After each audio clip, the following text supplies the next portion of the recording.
Hello student, welcome back to our channel learn with Jyoti. आज हम question answer solve करने जा रहे हैं क्लास 6 की हिंदी भाषा भारती। चैप्टर 14 है नारियल का बगीचा केरल। बच्चों, अगर आप मेरे चैनल पे पहली बार आ रहे हैं तो चैनल को सब्सक्राइब, वीडियो को लाइक ज़रूर करें। अगर आपने पिछले वीडियोस नहीं देखे हैं तो पिछले वीडियोस के लिंक इस वीडियो के डिस्क्रिप्शन बॉक्स में मिल जाएगा। तो पहला प्रश्न स्टार्ट करते हैं। पहला प्रश्न है, सही विकल्प चुनकर लिखिए। क, आदि शंकराचार्य का जन्म हुआ था केरल में। ओके। ख है, केरल का नृत्य है कथकली। ग, इमली के मसालेदार पानी को केरल में कहते हैं रसम। घ, केरल के पश्चिम में स्थित है अरब सागर। प्रश्न क्रमांक 2 देखिए, रिक्त स्थानों की पूर्ति कीजिए। पहला रिक्त स्थान है, केरल का मुख्य त्यौहार डैश है ओणम। ख, केरल में नीलगिरी पर्वत पर डैश के बगीचे में क्या है चाय। ग, केरल की राजधानी डैश है त्रिवेंद्रम। घ, रामकृष्ण मेनन केरल के होकर भी अच्छी हिंदी बोलते थे। ओके। अंग, केरल के लोग नृत्य और संगीत के बड़े शौकीन हैं। प्रश्न क्रमांक 3, 1 या 2 वाक्य में उत्तर दीजिए। पहला प्रश्न, रामकृष्ण मेनन का वतन कहाँ है? तो रामकृष्ण मेनन का वतन केरल की राजधानी त्रिवेंद्रम में है।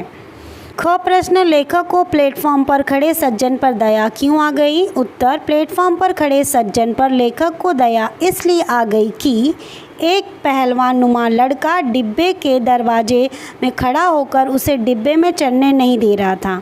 गाड़ी चलने वाली थी। उस सज्जन ने अनेक बार मिन्नतें की, लेकिन उस लड़के ने उस यात्री को चढ़ने नहीं दिया। जब लेखक ने पहल की तो वह बेचारा प्लेटफॉर्म से डिब्बे में चढ़ सका। ग, केरल के वनों में कौन कौन से वृक्ष होते हैं?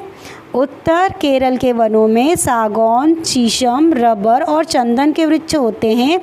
नारियल का पेड़ उनकी प्रतिदिन की आवश्यकताओं को पूरा करता है।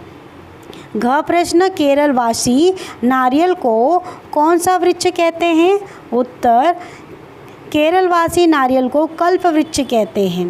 अंग, केरल के लोगों का पहनावा कैसा है? उत्तर, केरल में गर्मी बहुत पड़ती है इसलिए वहाँ के लोग ढीले ढाले कपड़े पहनते हैं। वे लुंगी ही पहनते हैं। स्त्रियाँ धोती और ब्लाउज पहनती हैं। उनके कपड़े प्रायः सफ़ेद रंग के ही ज़्यादा होते हैं। च, कथकली का नाम कथकली क्यों पड़ा? उत्तर, कथकली नामक नृत्य कला में अनेक कथाओं को नृत्य में डाल लिया जाता है, इसलिए इसे कथकली कहा जाता है।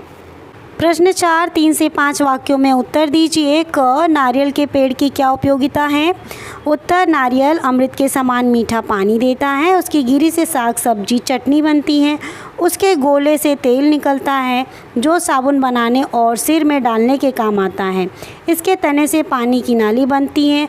नारियल से रस्से, चटाई, कूची, पायदान बनाए जाते हैं। नारियल के छिलकों से कटोरे, प्याले, चमचे बनते हैं। इसकी लकड़ी से और पत्तियों से मकान की छत बनाई जाती है। ख प्रश्न, केरल को भारत का नंदनवन क्यों कहते हैं? उत्तर, केरल भारतवर्ष का नंदनवन है क्योंकि यहाँ की प्राकृतिक सुंदरता चारों ओर बिखरी पड़ी है। जिस तरह स्वर्ग में नंदनवन अपनी छटा से देवताओं के मन का रंजन करता रहता है, वैसे ही यहाँ के वन समूल में अनेक तरह के पेड़ पौधे पाए जाते हैं। इन पेड़ पौधों ने केरल को प्राकृतिक सुंदरता दे दी है। रंग बिरंगे फूलों और चंदन आदि के वृक्षों की गंध चारों ओर बिखरती रहती है, इसलिए केरल को स्वर्ग का बगीचा नंदनवन कहा गया है। ग प्रश्न, केरल के खान पान में मुख्य भोजन क्या है? उत्तर, केरल के लोगों का मुख्य रूप से भोजन चावल ही है। इस चावल से वहाँ भिन्न भिन्न वस्तुएं बनाई जाती हैं। चावल के साथ रसम तथा सांभर भी बनता है। रसम एक तरह का मसालेदार पानी होता है और सांभर एक प्रकार की दाल होती है। इडली और डोसा यहाँ के लोगों का खाद्य पदार्थ है। घ, ओणम के दिन केरलवासी क्या करते हैं? उत्तर, ओणम के दिन केरलवासी नौका और लक्ष्मी की पूजा करते हैं। अनेक मिठाइयाँ बनती हैं। नौका प्रतियोगिता होती हैं। नौकाओं में बैठे लोग मीठे स्वरों में गीत गाते हैं। हाथियों पर देवताओं की सवारी निकाली जाती है। संगीत और नृत्य के कार्यक्रम होते हैं। कथकली नृत्य होता है।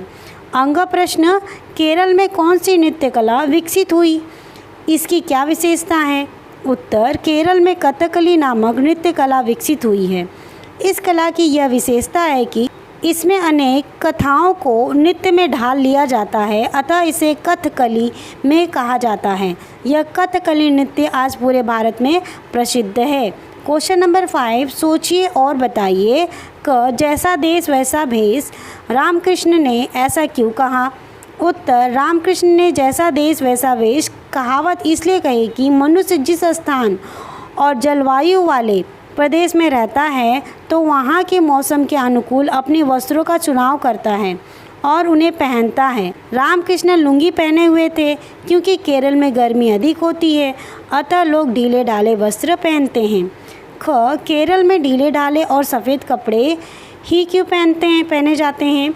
उत्तर, केरल में मौसम गर्म होता है, गर्मी के कारण लोग ढीले ढाले कपड़े पहनते हैं जिससे उन्हें गर्मी कम लगे।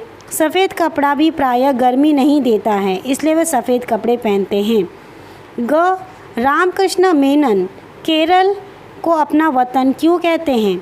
उत्तर, रामकृष्ण मेनन का जन्म केरल की राजधानी त्रिवेंद्रम में हुआ है और त्रिवेंद्रम केरल की राजधानी है, अतः केरल को वे अपना वतन कहते हैं। घ, पहलवान नुमा लड़का सज्जन को ट्रेन में अंदर क्यों नहीं आने दे रहा था? उत्तर, पहलवान नुमा लड़का सज्जन को ट्रेन के अंदर इसलिए नहीं आने दे रहा था कि उस सज्जन के आने देने से डिब्बे में भीड़ हो सकती है। साथ ही वह दरवाजे पर खड़ा होकर प्रकृति के सुंदर दृश्य देख रहा था, उसे हवा का भी आनंद मिल रहा था। प्रश्न 6, अनुमान और कल्पना के आधार पर प्रश्नों के उत्तर दीजिए। क, यदि लेखक उस सज्जन को ट्रेन के अंदर आने में मदद नहीं करते तो उनका क्या होता? यदि लेखक उस सज्जन को ट्रेन के अंदर आने में मदद नहीं करते तो वह बेचारे उसी प्लेटफॉर्म पर ही रह गए होते। ट्रेन चली जाती।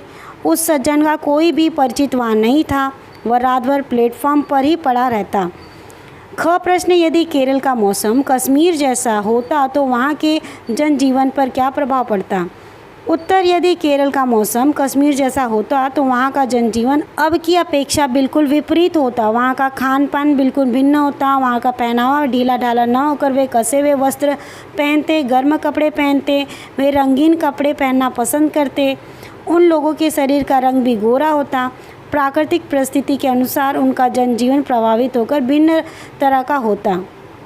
बच्चों, यहाँ पे क्वेश्चन आंसर पार्ट 1 कंप्लीट होता है। पार्ट 2 में मिलेंगे। Till then bye bye.